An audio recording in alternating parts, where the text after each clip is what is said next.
एक छोटे से गांव में थुंग थुंग नाम का एक बहुत ही नेक, मेहनती और भोला भाला आदमी रहता था। उसकी दुनिया बहुत छोटी थी। एक छोटा सा घर, प्यारी सी पत्नी, 2 छोटे बच्चे और एक सूखता हुआ खेत। गरीबी उनके घर में जरूर थी, लेकिन प्यार और मुस्कुराहट की कमी बिल्कुल नहीं थी। लेकिन कई महीनों से बारिश न होने के कारण उसकी फसल बर्बाद होने लगी थी। इसलिए वह एक शाम आंखों में आंसू लिए आसमान को देखते हुए बोला, हे भगवान, मेरी नहीं तो कम से कम मेरे बच्चों की जिंदगी आसान कर देना। इतना कहकर वह घर लौटने के लिए खेत से निकल ही रहा था कि उसका पैर जमीन पर पड़े एक चिराग से टकरा गया। लेकिन जैसे ही पैर टकराया, चिराग के अंदर से अचानक तेज धुआं निकलने लगा और उसके सामने एक विशाल जिनी प्रकट हुआ। जिनी को देखते ही थुंग थुंग डर के मारे पीछे हट गया। तभी जिनी ने भारी आवाज में कहा, डर मत थुंग थुंग, मैं इस चिराग का गुलाम हूँ।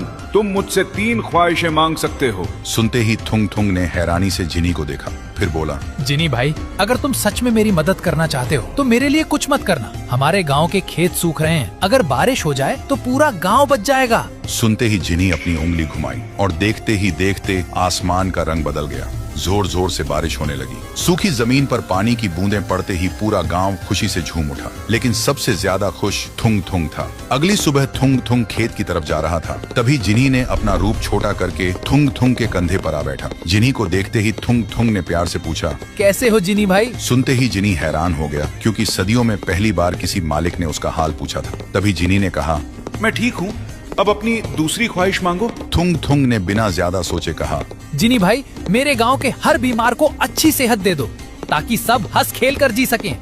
सुनते ही जिनी ने एक छुटकी बजाई और अगले ही पल पूरे गांव के बीमार लोग बिल्कुल ठीक हो गए। जिसका हाथ नहीं था उसका हाथ आ गया, जिसका पैर नहीं था उसके पैर भी आ गए। लोग यह चमत्कार देखकर खुशी से रो पड़े। लेकिन जिनी सोचता रह गया, कोई इंसान इतने नेक दिल का कैसे हो सकता है। देखते ही देखते कुछ दिन बीत गए। एक दिन कड़क धूप में थुंग थुंग और जिनी एक पेड़ की छांव में बैठकर ताश खेल रहे थे। तभी थुंग थुंग ने जिनी से पूछा, एक बात बताओ जिनी भाई, अगर तुम मेरी जगह होते तो अपने लिए क्या मांगते? सुनते ही जिनी रो पड़ा।